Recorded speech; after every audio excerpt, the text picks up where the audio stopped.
Adam tulikuwa gizani, giza tena la ajabu, tukauona mwangaza wako Bwana.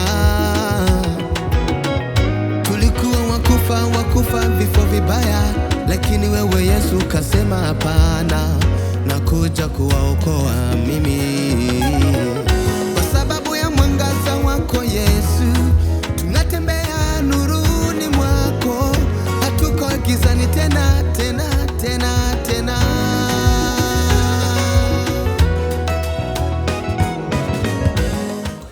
Hey guys, mko aje? Tuko poa sisi, tunashukuru Mungu.